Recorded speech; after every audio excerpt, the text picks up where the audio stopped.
My name is Dr. Mira Bennett. I'm 34 years old, a cardiology resident, and a single mother of 3-year-old twins.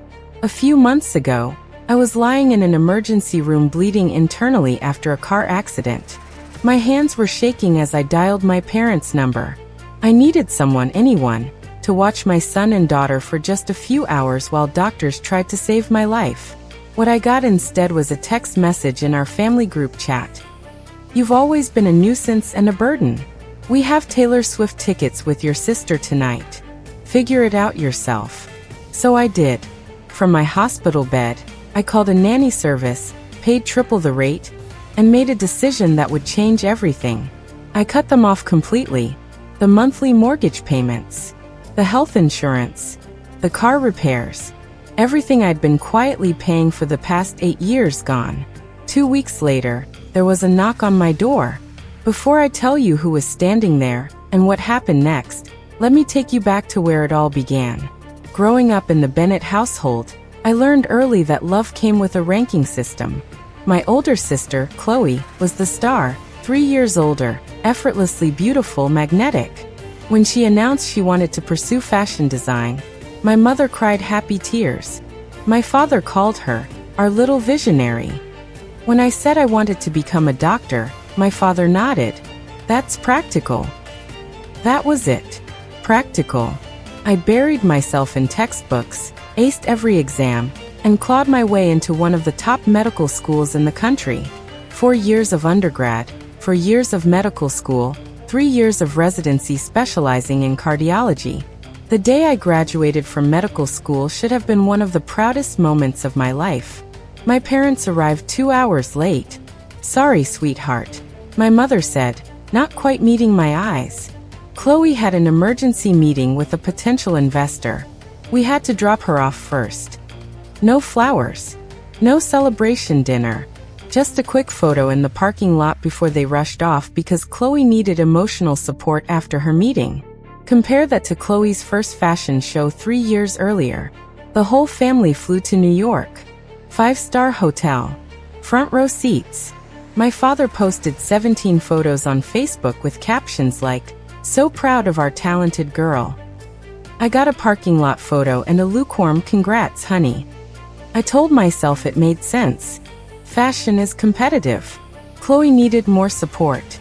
Medicine is stable. I could handle things on my own.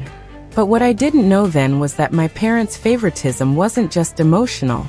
It was financial, and I was the one footing the bill. It started 8 years ago, right after I finished medical school. My father called me one evening, his voice tight with embarrassment. "Mira, we're in a bit of a bind. The mortgage payment is due, and things are tight this month. Could you help us out? Just this once." Just this once. I transferred $2,400 that night without hesitation. They were my parents. Of course I would help. But just this once became every month. The mortgage. Then their health insurance premiums. $800 monthly. When my father's company dropped their coverage. Then the emergencies. Car repairs, a roof leak, a new furnace.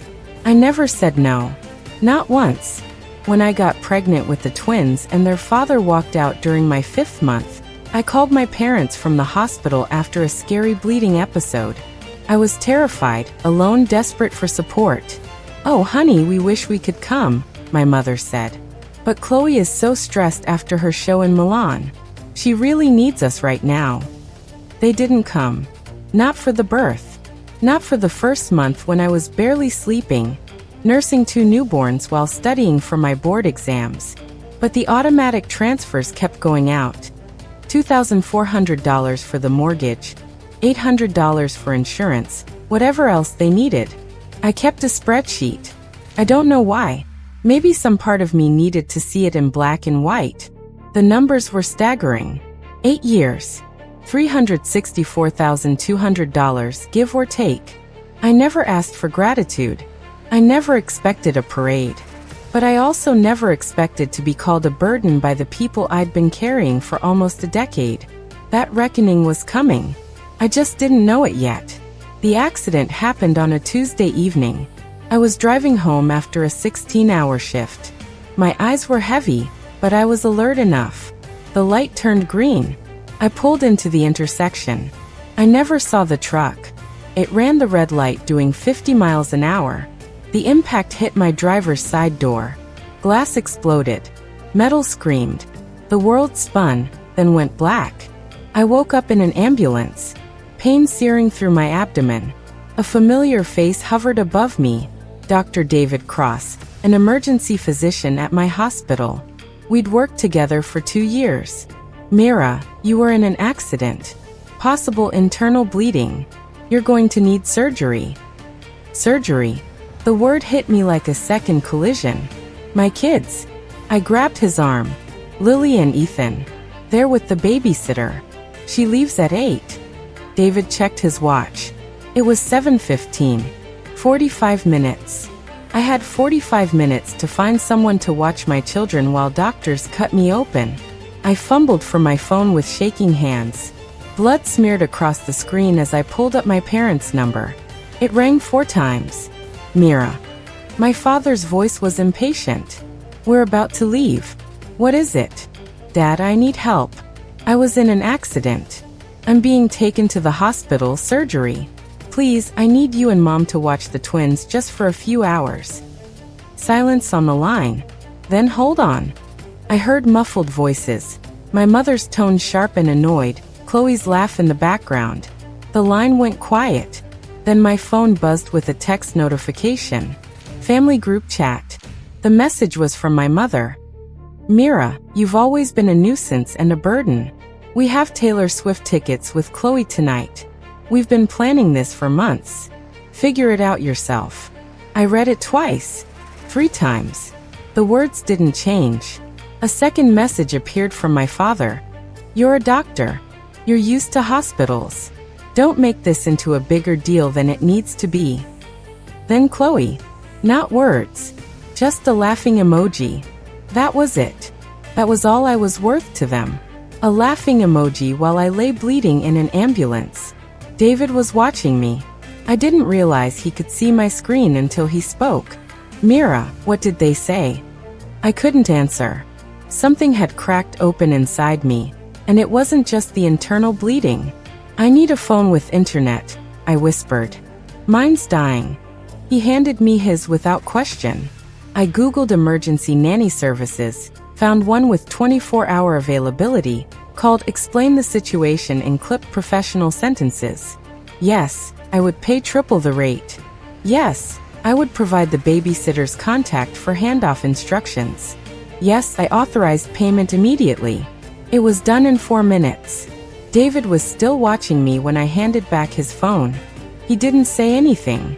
He didn't have to. Can you screenshot those messages? I asked, gesturing to my phone before it died. He nodded slowly. Yeah, I can do that. I closed my eyes as the ambulance pulled into the hospital bay. The pain was overwhelming now, but it wasn't coming from my abdomen anymore. From that hospital bed. With N4 in my arm and fear in my heart, I made the easiest decision of my life. The surgery took 4 hours. Ruptured spleen, internal bleeding. Another few minutes and I might not have made it. I spent 5 days in the hospital. 5 days of 4 drips, morphine haze, and nurses checking my vitals every few hours. Not one call from my parents. Not one text. Not one visit. The emergency nanny service was expensive but worth every penny. They coordinated with my regular babysitter, kept Lily and Ethan safe and fed, sent me daily photo updates. Strangers took better care of my situation than my own family. On day 3, I asked the nurse for my laptop. Are you sure you're up for it? You should be resting. I need to take care of something. My hands were steady as I logged into my banking app. 8 years of automatic transfers stared back at me, regular as clockwork. $2,400 on the 1st of every month. $800 on the 15th. I canceled them all. Then I opened my phone settings, blocked my father's number, my mother's, Chloe's. There was no dramatic moment. No tears. No second guessing. It felt like setting down a weight I'd been carrying so long I'd forgotten it was there. David stopped by later that afternoon. He checked on me every day, bringing coffee and quiet company. "How are you feeling?" he asked. I looked up at him, and for the first time in years, I told the truth. Better. For the first time in 8 years, I actually feel better. He didn't push for details. He just nodded like he understood. I knew the fallout was coming. My parents would notice the missing money. They would rage and cry and demand explanations. But I didn't expect what came next. 2 weeks after my surgery, I was finally home, moving slowly, still sore, but alive. It was a Saturday morning. I was making pancakes for Lily and Ethan, their favorite weekend treat. The kitchen smelled like butter and maple syrup. Ethan was trying to stack his toy blocks.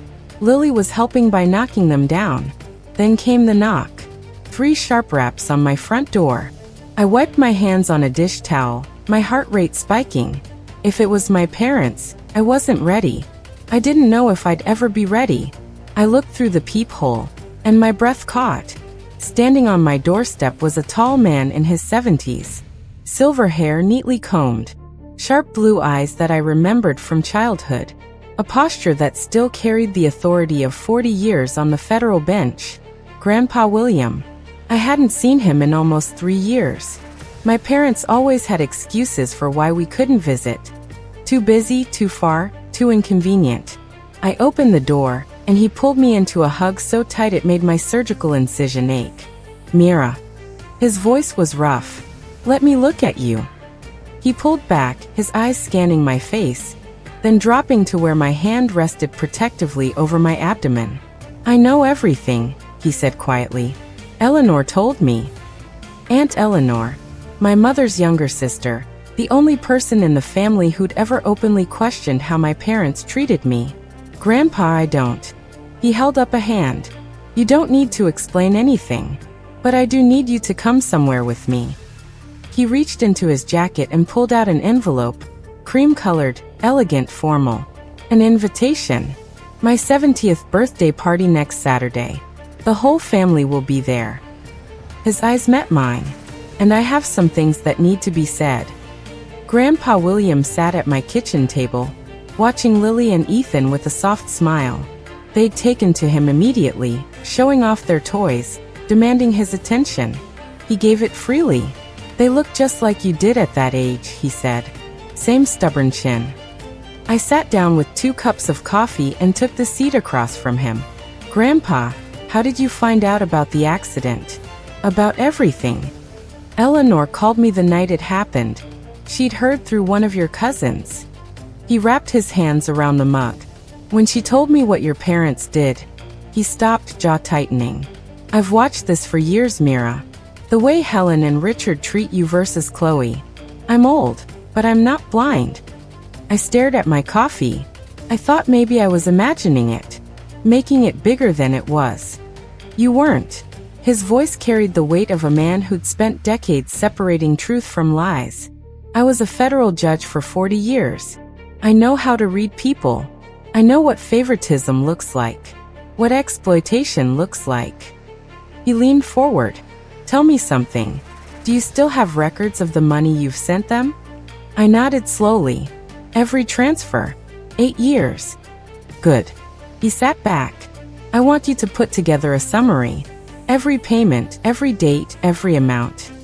"Why?" "Because at my birthday party, in front of the entire family, I intend for the truth to come out." His eyes were still. Not as an attack. Not as revenge. Simply as facts. And facts, as I learned in 40 years on the bench, have a way of speaking for themselves. My hands trembled around my mug. What if they hate me? The ones who matter won't. He reached across and squeezed my hand. And the ones who do never deserved you. The next 2 weeks were a blur of preparation. I printed every bank statement, every transfer confirmation. 8 years of financial records organized chronologically, bound in a plain manila folder. Looking at it all together was staggering. Month after month, year after year. A river of money flowing one direction. Aunt Eleanor came over 3 days before the party. She was 55, sharp-tongued, and had always been the black sheep of the family for refusing to pretend everything was fine. She flipped through the folder, her expression darkening with each page. $364 $200, she said flatly. Mira, do you understand what this is? This is more than most people make in 7 years of full-time work. And they called you a burden. I don't want to destroy the family, Aunt Eleanor. I just want them to see, to acknowledge what I've done. You're not destroying anything. She stood and put her hand on my shoulder. You're just stopping the lie. They built their comfortable life on your silence. You're not obligated to keep giving them that. That evening, I got a text from a cousin I barely spoke to. Heard you and your parents had a falling out. Chloe's been telling everyone you've been acting erratic since your accident. Just wanted to give you a heads up. I stared at the message. They were already spinning the narrative, painting me as unstable, preparing their defense before I even arrived. I hadn't wanted a fight, but it seemed they were bringing one anyway. Grandpa William's house was a colonial estate on 3 acres of manicured land. White columns, wraparound porch, the kind of place that whispered old money and quiet authority. I pulled into the circular driveway, my hands tight on the steering wheel. Lily and Ethan were in their car seats, chattering about the big house and the balloons they could see through the windows. More than 40 cars lined the property. The whole family was here. I wore a simple navy dress, professional, understated. I wasn't here to make a scene. I was here to tell the truth. The folder was in my bag. Inside, the party was already in full swing. Waiters circulated with champagne. A string quartet played in the corner. Crystal and silver glinted under the chandelier light. I spotted them immediately. My parents standing near the fireplace. My father in his best suit, looking distinguished. My mother in a cream-colored dress, laughing at something someone said. They saw me at the same moment. My mother's laugh died. My father's face went rigid. For a long moment, none of us moved. Then Chloe appeared. My sister glided over in a designer dress that probably cost more than my monthly student loan payment. Her smile was perfect. Her eyes were ice. Oh, Mira, you made it. We heard about your accident. Nothing too serious, I hope. I met her gaze steadily. A ruptured spleen and internal bleeding. I almost died. Her smile flickered. Mom said it was just a fender bender. Mom wasn't there. None of you were. Chloe's composure cracked for just a second. Then she recovered, patting my arm with false sympathy. Well, you look fine now. That's what matters. She drifted away, but I felt the first rumble of thunder. This was only the beginning. The attack came 30 minutes into the party. I was getting fruit punch for the twins when I heard Chloe's voice, deliberately loud, carrying across the room. I'm so worried about Mira, honestly. She was talking to a cluster of aunts and cousins near the dessert table. The accident really affected her. She's been saying the strangest things. Cut off all contact with Mom and Dad for no reason. I kept my back turned, but every word landed like a small knife. My mother joined in, dabbing her eyes with a handkerchief. We've tried everything. Calls, texts, she won't respond. I think she's having some kind of breakdown. Poor thing, someone murmured. She's always been the sensitive one, Chloe added. I think the stress of being a single mom has just been too much. I felt eyes on me. Pitying looks, whispered concerns. I said nothing. Just handed Ethan his juice cup and smoothed Lily's hair. Aunt Eleanor appeared at my side, her voice low and furious. They've been laying groundwork all week, calling relatives, planting seeds. They know something's coming, and they're trying to discredit you first. I know. Are you okay? I looked across the room at my grandfather. He was watching the scene with an unreadable expression, a glass of whiskey in his hand. He gave me the smallest nod. I'm fine, I told Eleanor. Let them talk. The room quieted suddenly. Someone clinked a glass. Grandpa William rose from his chair. At 70, he still commanded attention like the courtroom judge he'd been for 4 decades. Every eye in the room turned to him. Before we continue with the festivities, he said, his voice carrying effortlessly, I have a few things I'd like to say. The air changed. This was it. Before Grandpa could continue, my father stepped forward. "Dad, wait." His voice was controlled, but I could see the tension in his jaw. "Before you say anything, there's something the family should know." Grandpa raised an eyebrow. "Richard." My father turned to face the room, every inch the concerned parent. "As many of you may have heard, my daughter Mira has been going through a difficult time. After her accident, she's been confused, distant. She's cut off contact with her mother and me completely." My mother stepped up beside him, still clutching that handkerchief. "We've only ever wanted the best for her," she said, her voice trembling. "But she's been spreading terrible lies about us, saying we abandoned her, that we don't love her." The room was silent. I felt 40 pairs of eyes boring into me. "We've tried to be patient," my father continued, "but it's been heartbreaking. We gave that girl everything. Everything." Chloe added her piece from across the room. "She's even been claiming we refused to help her during her accident, which is absolutely not true. There must be some kind of misunderstanding." Someone near me let out a sympathetic murmur. "The poor things." I stood frozen. Lily had buried her face in my neck, sensing the tension. An aunt I barely knew approached me. "Honey, is everything okay? Your parents are so worried about you." I opened my mouth to respond, but no words came. Then Grandpa William's voice cut through the room like a gavel. "Are you finished, Richard?" The question was quiet, mild even, but every person in that room heard the steel underneath. My father's confident expression faltered. "I just thought the family should know."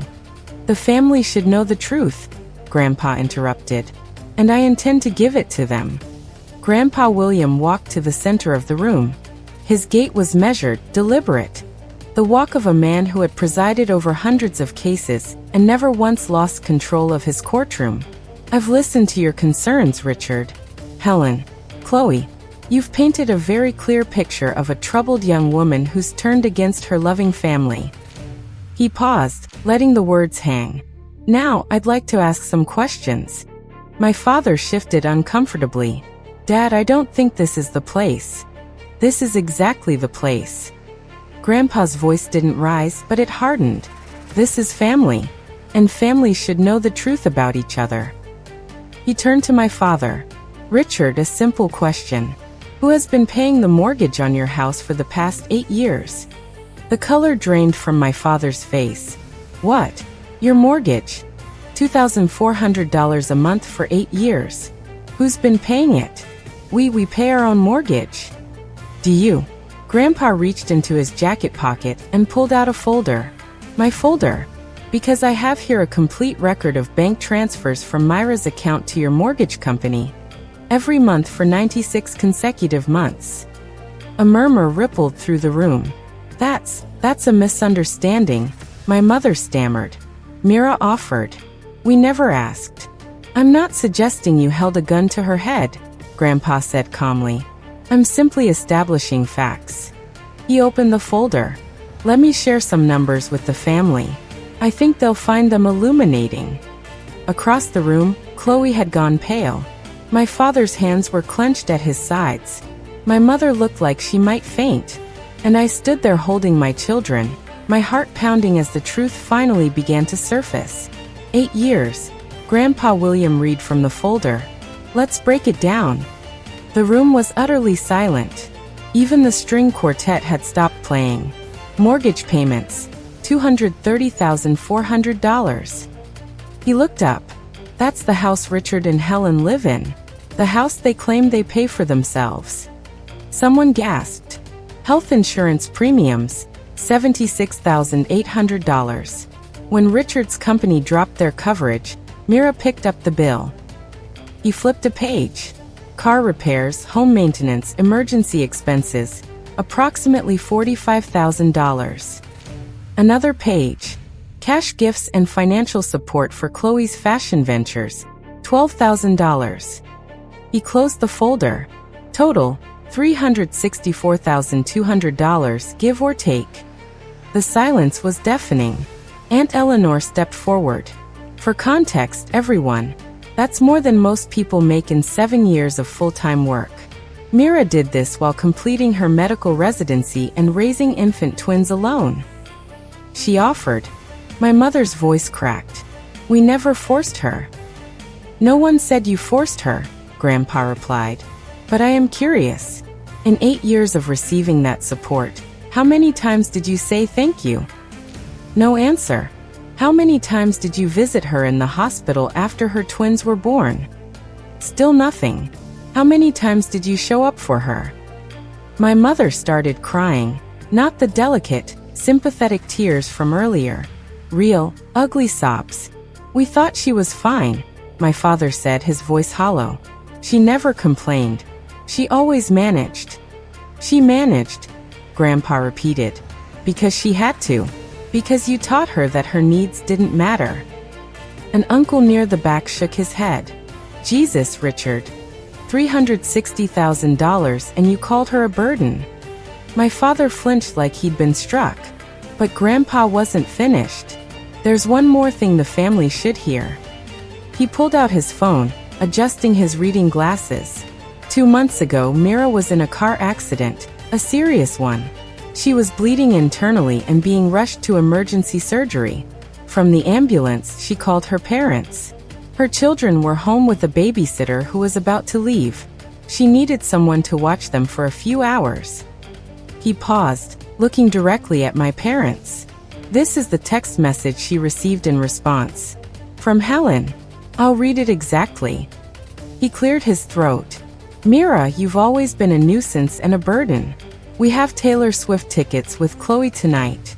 Figure it out yourself. The room erupted. Oh my God. Someone breathed. You're taking it out of context, Chloe said desperately. There is no context, Aunt Eleanor snapped. That makes abandoning your daughter during a medical emergency acceptable? We didn't know it was serious, my father shouted. Did you ask? Grandpa's voice cut through the chaos. Did you call her back? Did you come to the hospital? Silence. The answer, for those wondering, is no, no, and no.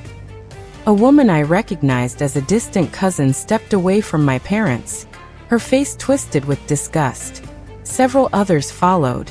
My mother was sobbing uncontrollably now. I didn't mean it like that. I was frustrated. I didn't think. You didn't think your daughter might die, Grandpa finished. Because you never thought about her at all. He turned to face the room. I'm not asking anyone to pass judgment. I'm simply presenting facts. What you do with them is your own choice. He looked at me finally, his eyes soft. Mira, is there anything you'd like to say? I hadn't planned to speak. I'd come here expecting Grandpa to handle everything. To let the facts speak for themselves while I stood silently in vindication. But looking around the room at my crying mother, my shell-shocked father, my sister's crumbling facade, I realized I had something to say after all. I handed Ethan to Aunt Eleanor and stepped forward. I didn't come here for revenge. My voice was steadier than I expected. I came here because Grandpa invited me, and because for 34 years, I've been living with a version of my family that wasn't real. A version where I was the strong one, the reliable one, the one who didn't need anything. I looked at my parents. I believed you when you said Chloe needed more support because her industry was harder. When you said I could handle things on my own, I believed you. And I tried to be what you needed me to be. A tear slid down my cheek, but I didn't wipe it away. But that night in the ambulance, bleeding and terrified, I finally understood. I wasn't strong to you. I was convenient. I wasn't reliable. I was exploitable. And no matter how much I gave, it would never be enough to make you see me the way you see her. Several family members had moved closer to me. An aunt touched my arm. A cousin nodded with tears in his eyes. My father started to speak. Mira, I'm not finished. He stopped. I don't hate you, I said quietly.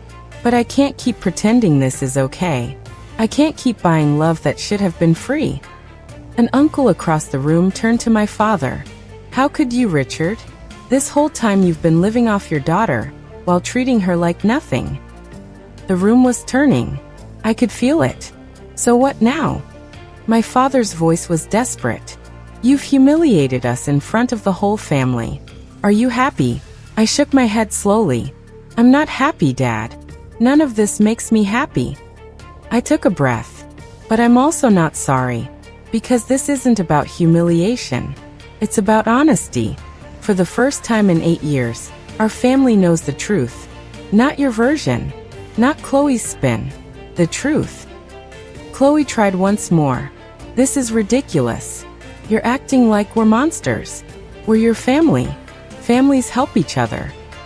You're right. I turned to face her. Families do help each other. So where were you when I was pregnant and alone? Where were you when I was raising newborns while studying for boards? Where were you when I was bleeding out in an ambulance? She had no answer. I looked back at my parents. From now on, I won't be sending money. Not because I can't afford it, but because financial support should be a gift, not an obligation. And it should flow both ways in a family that actually cares about each other. My mother reached toward me. Mira, please. I'm also not cutting you off forever, I continued. But I need space. Real space. Not a few weeks of guilt-tripping followed by everything going back to normal. I need you to actually think about what you've done. And if someday you can acknowledge it, really acknowledge it, maybe we can rebuild something. I took Ethan back from Aunt Eleanor. But I won't hold my breath. A great aunt approached me, taking my hands in her weathered ones. I'm so sorry, sweetheart. I had no idea. All these years I thought you were the one who had it easy. I know, I said softly. Everyone did. That's how it was supposed to look. My parents left the party early. No one stopped them. No one said goodbye. My father helped my mother to the car while she sobbed into his shoulder. Chloe followed with her head down, refusing to make eye contact with anyone. The silence they left behind was heavy, but not uncomfortable. More like the quiet after a storm passes. In the days that followed, the fallout was swift. My phone buzzed constantly with messages from relatives. Cousins I'd barely spoken to in years reached out to apologize. Aunts and uncles who'd always believed my parents' narrative of the perfect family were reevaluating everything. The family group chat, the one where I'd received that devastating message, went silent. Then it was deleted entirely. More significantly, my parents found themselves quietly excluded from family gatherings. When my cousin Michael had his 40th birthday 3 weeks later, they weren't invited. When Aunt Eleanor hosted Easter brunch, their names weren't on the list. No one made a formal announcement. No one declared sides. They simply stopped being welcome. My mother called me from a new number 2 weeks after the party. I let it go to voicemail. Mira, please. We need to talk. This has all been blown out of proportion. Your father is devastated. I'm devastated. Can't we just move past this? I listened to it once. Then I deleted it. Forgiveness wasn't a reset button. I knew that now. It was a release for me, not for them. And I wasn't ready to release anything yet. But the financial consequences were just beginning. 3 months after the party, I got a call from Aunt Eleanor. They're selling the house. I set down my coffee cup. What? Your parents? They put the house on the market last week. Word is they couldn't keep up with the mortgage payments. I should have felt something, satisfaction, vindication, maybe even guilt. Instead, I just felt tired. Where will they go? Your Uncle Frank is letting them stay in his guest house temporarily. Eleanor paused. He made it very clear it's conditional. They need to get jobs. Real jobs, not just waiting for someone else to bail them out. Jobs. My parents hadn't worked full-time in years. My father took early retirement at 55. My mother had never worked outside the home. They'd been living off my money, and they hadn't even realized how dependent they'd become. What about Chloe? Can't she help? Eleanor laughed. It wasn't kind. Chloe's been drowning since her divorce. Word got out about the party. Someone in the family knows someone in fashion. She lost a major design contract. Last I heard, she's waitressing part-time. I stared out my kitchen window at Lily and Ethan playing in the backyard. I don't want them to suffer, I said quietly. I know you don't, sweetheart. That's because you're a good person. Eleanor's voice softened. But they didn't suffer for 8 years because you were supporting them. They didn't grow. They didn't learn. You stopping wasn't cruel. It was necessary. She was right. I knew she was right. That evening, I sat down with my new budget. The $3,200 I used to send my parents every month now went into a college fund for the twins. They'd never worry about student loans. They'd never carry someone else's burden the way I had. That felt like justice enough. The call came on a Tuesday night, 6 months after Grandpa's party. I was putting the twins to bed when my phone lit up with an unknown number. Normally I'd ignore it, but something made me answer. Mira. Chloe's voice was different, smaller. The polished confidence that had always defined her was gone. Please don't hang up. I know I don't deserve your time, but I need to say something. I sat down on the edge of my bed. I'm listening. I'm sorry. The words came out cracked. I'm so sorry for everything. For the way I treated you, for the things I said, for laughing at that text message when you were. Her voice broke. When you were dying. I laughed. What kind of person does that? I waited. I didn't know, she continued. About the money. Not all of it. I knew Mom and Dad were struggling, but I thought they were managing.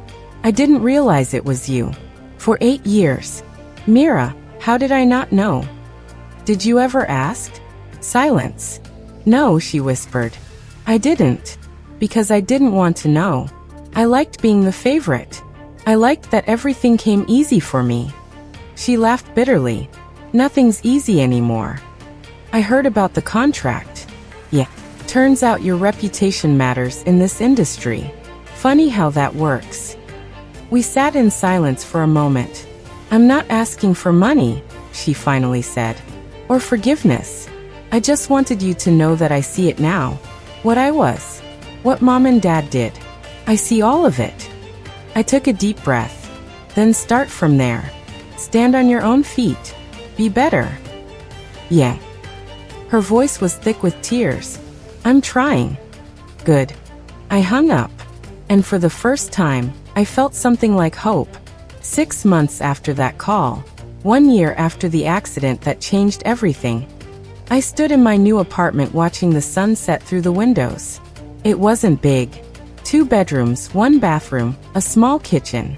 But it was 5 minutes from the hospital in a good school district. And most importantly, it was mine. No mortgage payments to parents who didn't appreciate them. No insurance premiums for people who called me a burden. Just rent, utilities, and a college fund growing steadily every month.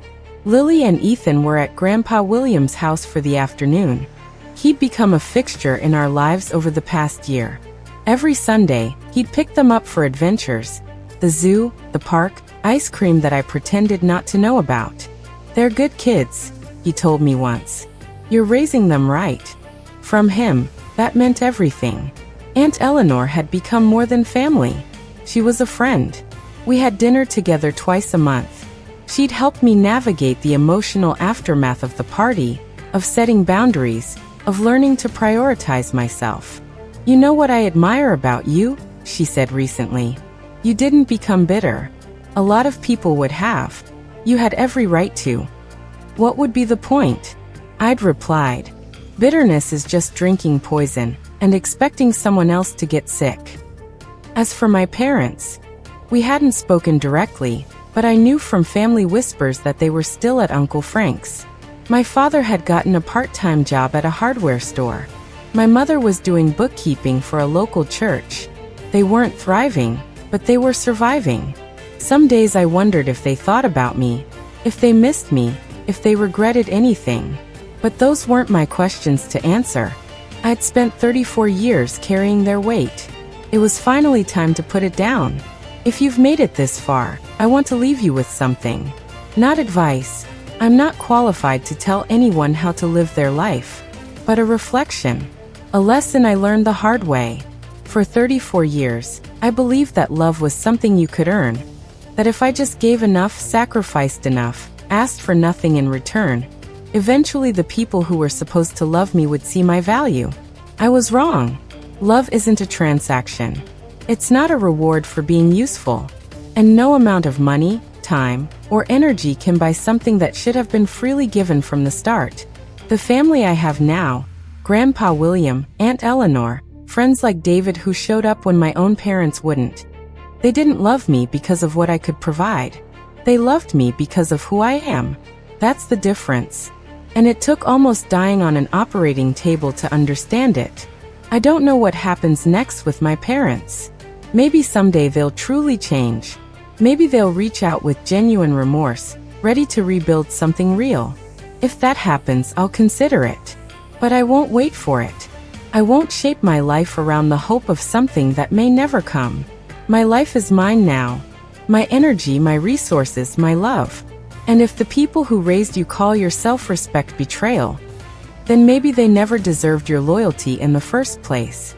To anyone out there carrying a weight that was never yours to bear, it's okay to put it down. It's okay to choose yourself. You're not selfish. You're not ungrateful. You're not a burden. You're finally free.